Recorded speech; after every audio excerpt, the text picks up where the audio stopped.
사는 것이 버겁고 어렵습니까? 혹 지고 있는 짐이 너무 무겁지는 않습니까? 마음이 상해서, 마음이 아파서 혹시 눈물을 짓고 계시지는 않습니까?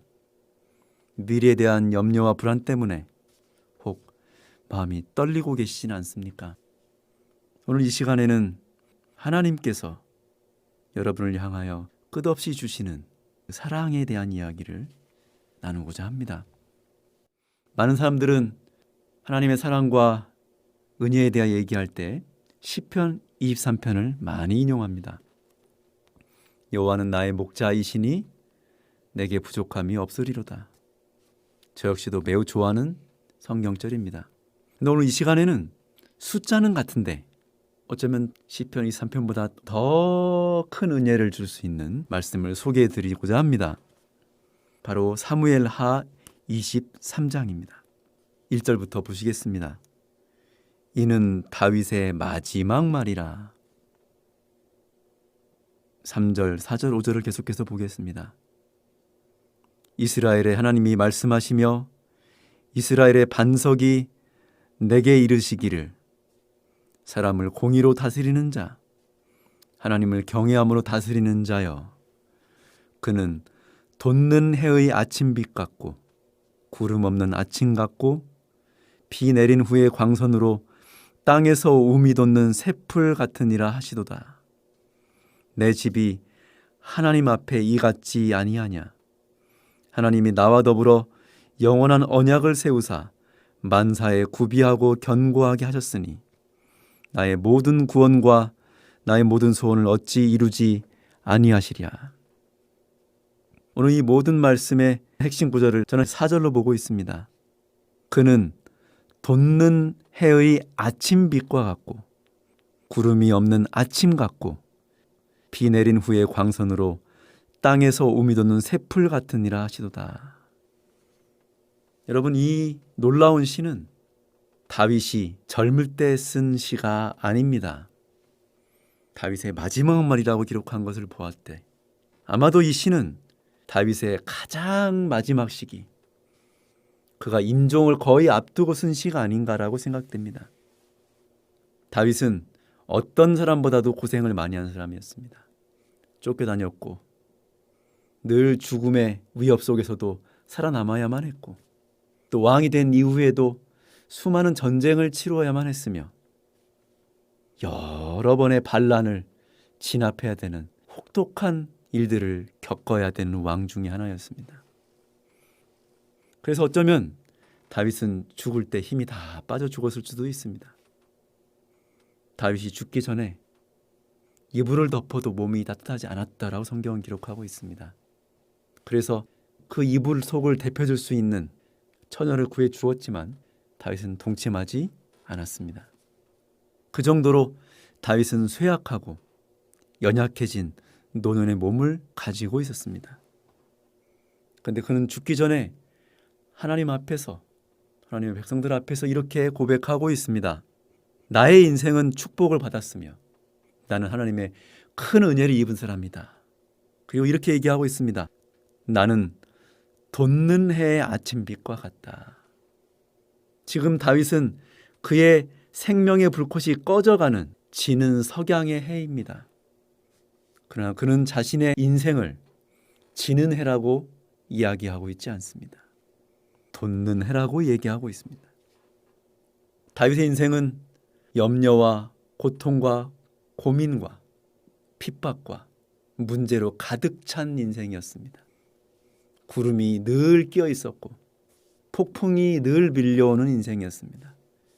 그러나 다윗은 자신의 인생에 대해 이렇게 얘기하고 있습니다. 내 인생은 구름이 없는 아침과 같고, 그리고 이제 임종을 바로 앞둔 이 왕의 입에서 이렇게 얘기하고 있습니다. 내 인생은 비가 내린 후에 태양광선으로 땅에서 움이 돋는 새풀 같도다. 사랑하는 여러분, 생명의 불꽃이 꺼져가는 노인의 입에서 나오는 고백을 들어보시기 바랍니다. 나의 인생은 소생하고 있다. 똑같은 말씀이, 똑같은 내용과 똑같은 정신과 똑같은 은혜의 말씀이 사도 바울의 입에서도 나옵니다. 우리의 겉사람은 갈수록 후패하나 우리의 속사람은 날로 새롭도다. 다윗의 겉모습과 그의 외형적 삶의 모습은 오늘 이 말씀과는 전혀 다른 인생이었습니다. 숨이 꺼져가고 있었고 고생했고 이제 황혼기였습니다. 그러나 그의 속사람은 돋는 해와 같았고 비가 온 후에 땅에서부터 우미 돋는 그 놀라운 생명력을 보이는 새풀과 같았고 그의 모든 인생은 근심과 걱정이 하나도 없는 평안으로 점철된 인생이었다고 그는 그렇게 고백하고 있습니다. 이것은 성경만이 보여주는 최고의 역설입니다. 그리고 이 역설은 거짓이나 미사여구가 아니라 진실 그 자체였습니다.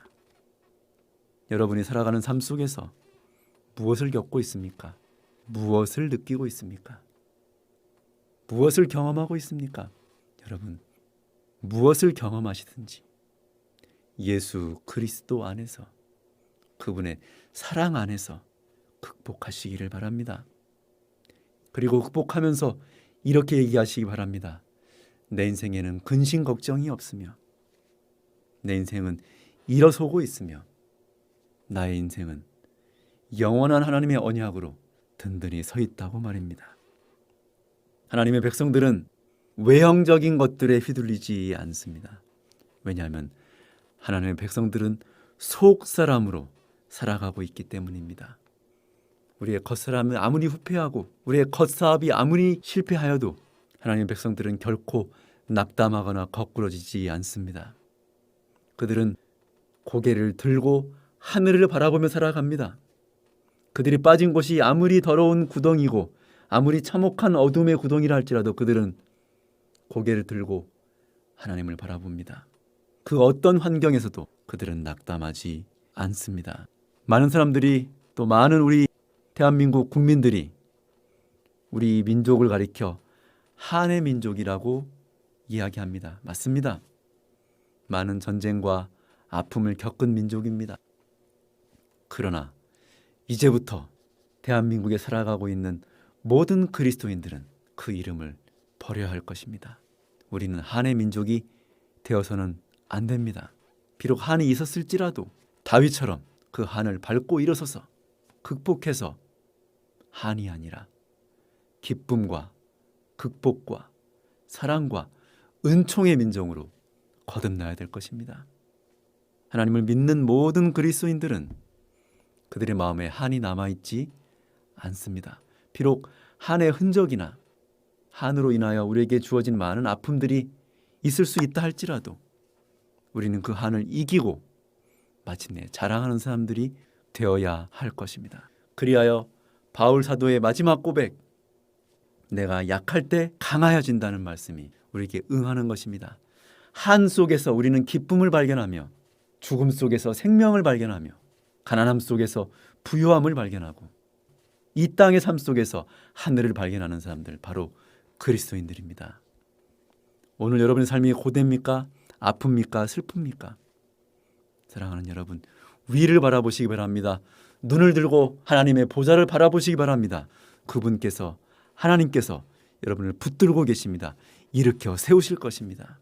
주의 이름으로 은혜 받고 주의 이름으로 일어서고 주의 이름으로 높이 들리는 주의 사랑하는 용사들이 다 되시기를 바라면서 말씀을 마치겠습니다.